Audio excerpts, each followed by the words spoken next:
Hi there, and welcome to I'll Knit If I Want To. I'm Andrea Maury of Andrea Renee Knits, and this is where I try to answer some of your questions. So let's get started. Today I am wearing the birch pullover knit up in Birch Hollow Fibers Sojourner Base. It is a yarn that is raised and milled in New York, and it is a delightful sweater yarn.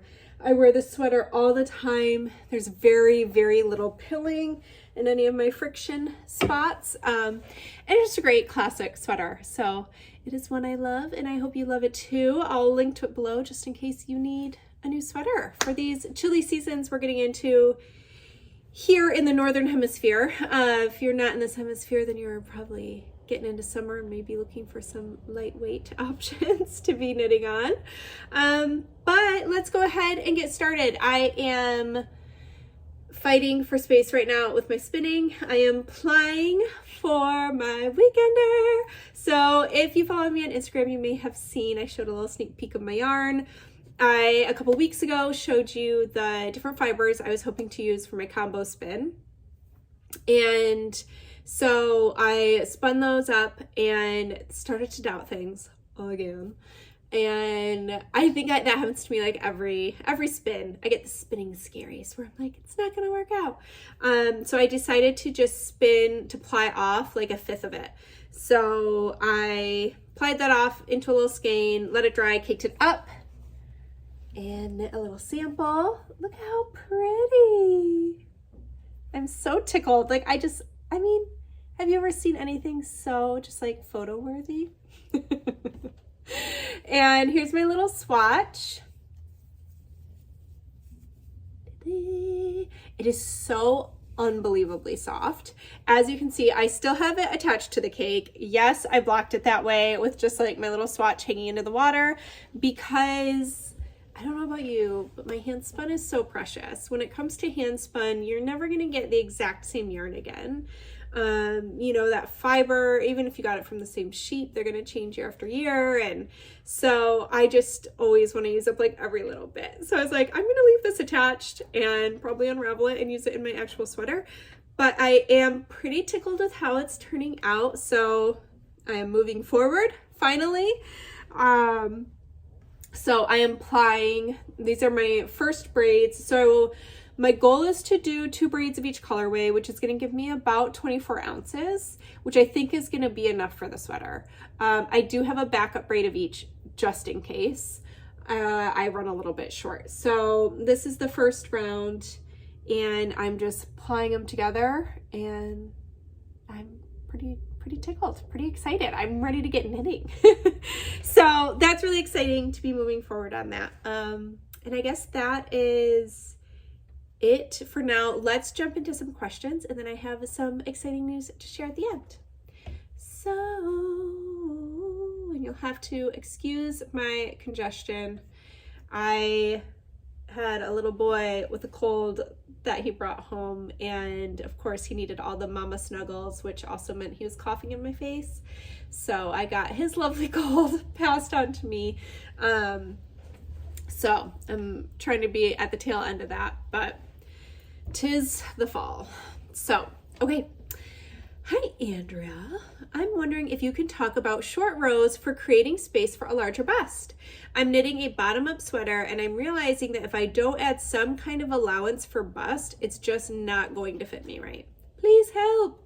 Do I add short rows in the front, the back, each side? Do I start with the longer short rows and narrow it down, or narrow getting wider? I don't know where to begin. Any tips would be greatly appreciated. So this is such a great sweater. A great sweater. I must just still be thinking of my birch pullover. Such a great question. So the best part about making our own clothing is we can make it for our unique bodies. I have not knit bust darts. I have sewn them many a time because so many sewing patterns include them. But I have not done any in a sweater pattern. So the first thing I want to recommend, oh, and just for anyone who doesn't know what a bust dart is. So a bust dart is adding a wedge of fabric to make space for a bust. And it generally looks kind of like a little pie shape, and it narrows towards the apex of your bust. And so that's generally kind of how you want it to point. In knitting, you can use short rows. So again, if you're creating, a lot of times you work them horizontally. So it would be at each side of your bust. And we do other short row shaping in a sweater. Generally speaking, in almost every sweater, such as in this one, we do it around the back neck. And what that does is it lifts the back neck up so that the back neck sits higher than the front neck. And so that's a really common short row shaping you'll see in a sweater. Sometimes you might also see it to create like a drop hem in the back that can look really nice. But for bust shaping, we generally want it to be these two wedges that come in here to create more fabric for the bust to fill in. And you can do that by creating short rows. In my mind, I imagine the short rows being short, then longer, and then getting short again to create that kind of triangle shape.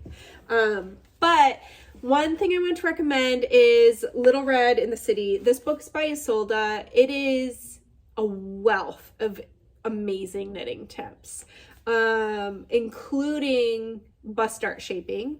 Now, I'm pretty sure this is no longer in print. So if you don't have it, I would see if they offer it digitally. Kind of meant to look that up and I didn't. Because I do think it's a really valuable book to have in your knitting library. And I did do a quick search before starting this video today, and there are boatloads of tutorials and information on adding darts. I actually went to Isolde's site specifically because I knew she had information in this book. So I was like, oh, I wonder if she's ever done a blog post about it, where I didn't see one for general bust darts, but she does have a great one if you are adding, if you want to add bust darts into an all over patterned sweater, which it's a cool blog post just to check out because they do it in this color work sweater. And it looks so seamless that it just kind of blew my mind how well they could fit that short row shaping in. So definitely check that out. And I also found, I wanted to be able to give you some kind of tutorial to get started. So when I did a quick internet search, Coco Knits came up and theirs seemed so thorough. They have a video and some different steps depending on the direction you're working from, including from the bottom up like you're working. And she also had a few links to other resources as well, such as Big Girl Knits, which is a book by Jillian Moreno. And I think maybe there's a second author on there. That also deals with shaping, and I think they include some bust art information in there as well. Amy Herzog is also a really great resource for really shaping a sweater to your unique body. But seriously, just an internet search is going to bring up loads of information for you. And I did already link the Coco Knits one below. And I will try to remember to see if there's a digital version of this, but just in case, here it is again. Little Red in the City, by Isolde Teague. So there you go. Good luck.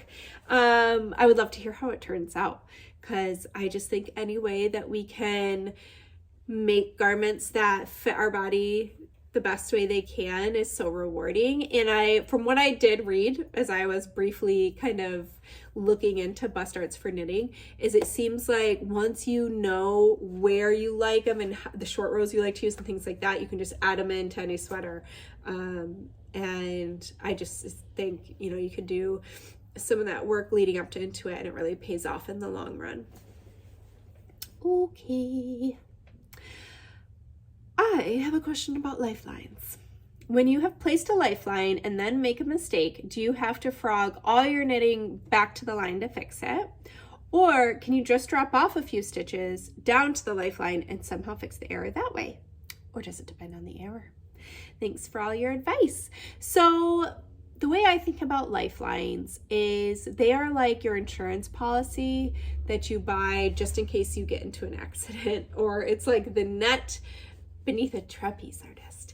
So I love that lifelines allow us to get into our work, pull it apart and try and fix it when we make a mistake. And if it all goes haywire, then we can pull out our needle and drop all the way down to that lifeline and put our needle back in. So you absolutely can try fixing that mistake. It doesn't mean you have to drop, even if you're just dropping down to where the mistake is, you don't have to drop all the way down to the lifeline while you're trying to fix that mistake. You would just drop down to where the mistake is and see if you can't finagle it and fix it. The more you do that, the more you're going to learn and the better you're going to be at fixing those knitting mistakes as they occur, so that you spend less time going back and more time going forward. But the really nice thing is that if it's too hard of a mistake to fix, if you try to fix it and it doesn't go well, or if you just can't be bothered trying to fix the mistake, that lifeline is a barrier in those stitches. So you just simply take out your needle, tear down to where they won't go any further because they're trapped on that lifeline, and then put your needle back into your stitches, and then you just continue on as though nothing ever happened. But I really do like to think of it as a safety net for fixing those mistakes. So trying to fix the mistake and only going all the way back to lifeline if I have to. So I hope that helps kind of clarify that for you. Okay, I'm just gonna take a little sip of my water here. I've often heard it said that unless otherwise specified, stitches are always slipped knitwise, but I've always been confused about how to slip stitches with an I-cord bind off. From watching your demo, it looks like in this case they're slipped knitwise. Is that right? Would you be able to explain why? For some reason it confuses me either way I try it with the I-cord bind off. Okay, so let's go right back up to the top there. We actually always want to default to slipping stitches purlwise, not knitwise. The reason we want to slip knitwise is because when we slip knitwise, we don't twist anything. When we slip knitwise, we twist our stitch. I just felt like I said knitwise or purlwise like too many times. So when we are slipping a stitch, we have our stitches mounted on our left-hand needle like this, and we just want to insert our right-hand needle and just pass the stitch over from one needle to the other. And if we do that purlwise, nothing is changing the orientation of that stitch. It's really just being passed from one needle to the other without being worked. When we slip knitwise, we're inserting our needle as though we're going to knit that stitch. So we're going into the front leg. And so when it passes over to our right-hand needle, it puts a little twist in that stitch. So now it's the legs are crossed at the base. And so we only ever want to do that when it really specifically states it in the pattern, because there needs to be a reason why we would want a twisted stitch. Otherwise, generally, we don't want our stitches to be twisted. Unless there's like a specific design purpose. So always default to purlwise. Now, when doing an I-cord bind off, generally what you're doing is you're going to knit 2 stitches and then you're going to knit the next 2 together. So it's knit 2 together. Then what creates the I-cord is we take those 2 stitches that are left on our right-hand needle, 3 stitches, sorry, and we pass them back over to our left-hand needle because we're going to work them again. And by reworking, that is how we get that little applied I-cord bind off. But you should still be slipping purlwise. There's not any reason to twist those stitches. I was trying to think, and I think it's just knit 2 together. I don't think it's knit 2 together through the back loop. So if memory serves, it is just knit 2 together, return those stitches to the left-hand needle, knit 2 together. And every single time that 3rd stitch is created by grabbing the stitch just after in that decrease. And that's how you're slowly decreasing 1 stitch at a time, which is effectively binding off 1 stitch at a time. But there shouldn't be any slipping knitwise that I can think of off the top of my head. So it should still be purlwise. So I hope that helps. I love an I-cord bind off. And let's go on to the next question. I'm currently making your pink fizz pattern with magpie fibers, swinky sock, and feather. It's a beautiful knit fabric and I can't wait for the final result. When I made a ball, I balled up the 2 yarns together, but now that I'm knitting, I'm finding that I'm knitting up the sock weight faster than the lace weight, and I'll have slack develop on the lace weight, resulting in tangles and knots. When I get to the end of this ball, I'll probably ball them up separately instead of together, but I'm curious if there is any knitting wisdom you have about knitting with two different weights. How do you normally handle it? So I had a very similar experience to you. I actually will see people like on Instagram post like tips of, oh, make it easier by caking up your two yarns together that you're going to hold, you know, when you hold two strands together as one yarn when you're marling yarn. And I always cringe a little inside because I had the same experience as you, where I tried winding them together into one yarn cake or yarn ball, and one yarn knits out faster than the other. And so then, and of course it's not the mohair, so then you have this long loop of all this slack of the mohair, which naturally kind of wants to be a little tangly and grab onto itself. And it just is a mess. So I learned the same lesson, and personally, I just wind my two yarns separately, and then I have them sit next to each other, and I just hold them in my hand, one strand from each yarn cake. I do not wind them together, and otherwise I don't do anything special. If you feel like they start to twist around each other and you're constantly having to like undo, do one of these moves to untangle them, you could just put them into little yarn pouches separately, keep them on separate sides of you. That part doesn't tend to bother me that much. So, but otherwise I don't do anything special, but I do keep them separate. All right, last question. I just finished my first brioche project using your amazing pattern, the Feel Good Shawl. Yay, good on you for having that be your first brioche project. You've got 2-color brioche, 1-color brioche, and double brioche. So that is no joke to jump into as your first project. I'm obsessed. I was wondering if you could show how to style the shawl. I'm quite good at the just draping it over the shoulders and letting it hang method, but can't seem to ever get the other method that you have pictured in the shawl with it all wrapped up cozy around the neck. So let me grab my shawl.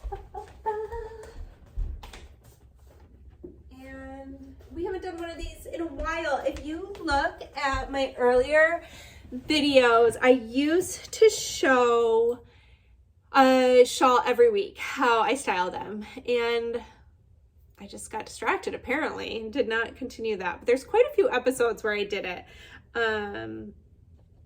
Sorry, my yarn is trying to jump off. I stuck a little Velcro pad on my little electric spinning wheel to hold my fiber or my singles when I have to like pause the spinning or the plying, and it's starting to pull up. Anyways, let's try on the shawl. So what they were saying is they have no problem wearing it like this, which apparently I do. Where's the other end? So elegant. Okay, so I think that this is an underutilized way to style a shawl, because I'll tell you what, I'm just ready for knitting now.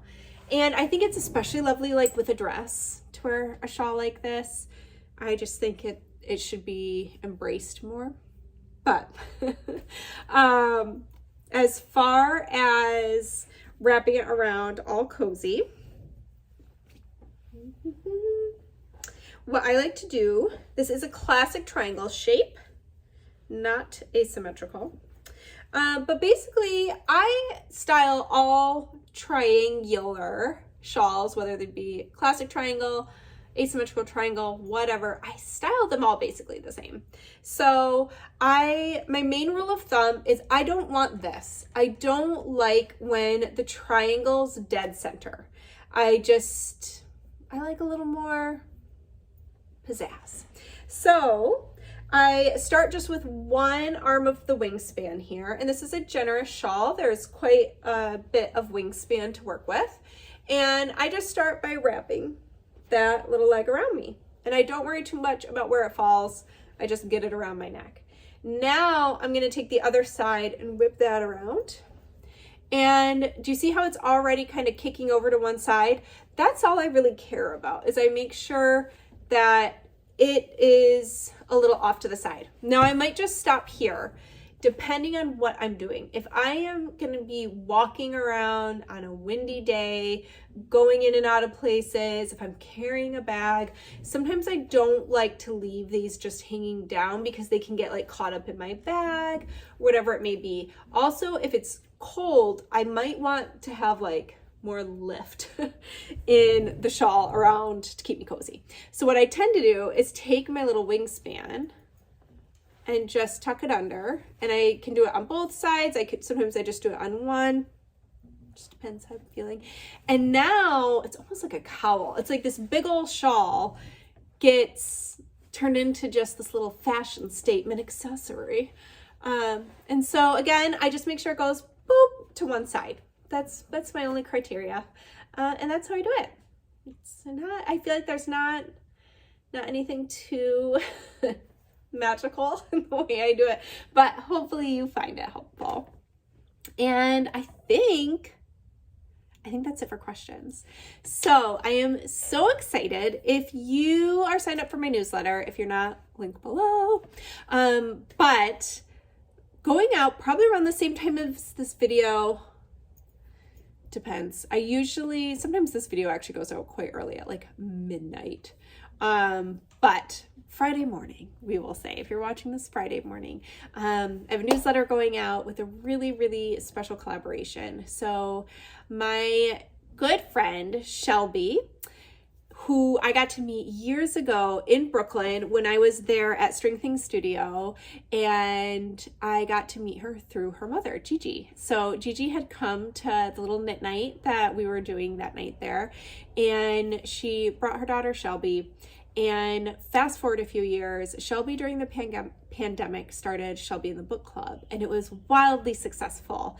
Loads of people joined, and it was so much fun.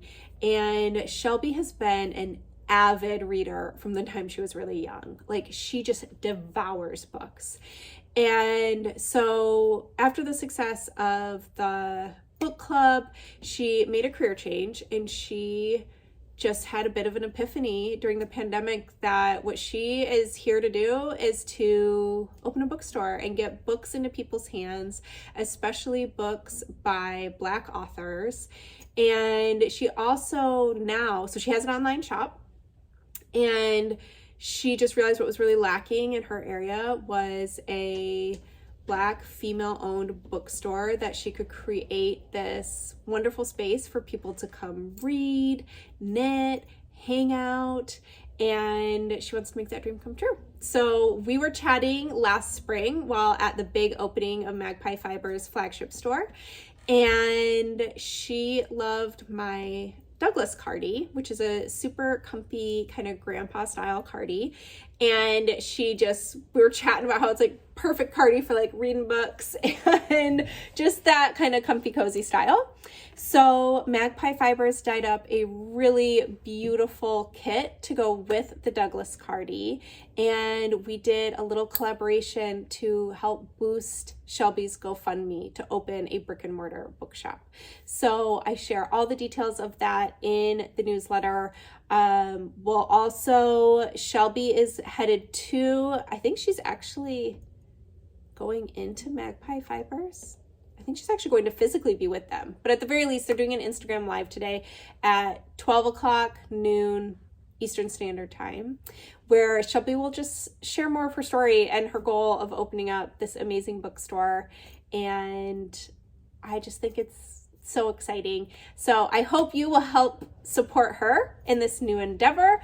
And you can find out a little more about the kits that are being offered. And I'll also put a link directly to her GoFundMe below if you want to help this dream come true and bring this new bookstore physically into the world. Again, she has an online shop, so if you need a new read right now, go check out her online shop. I'll go ahead and link that below too.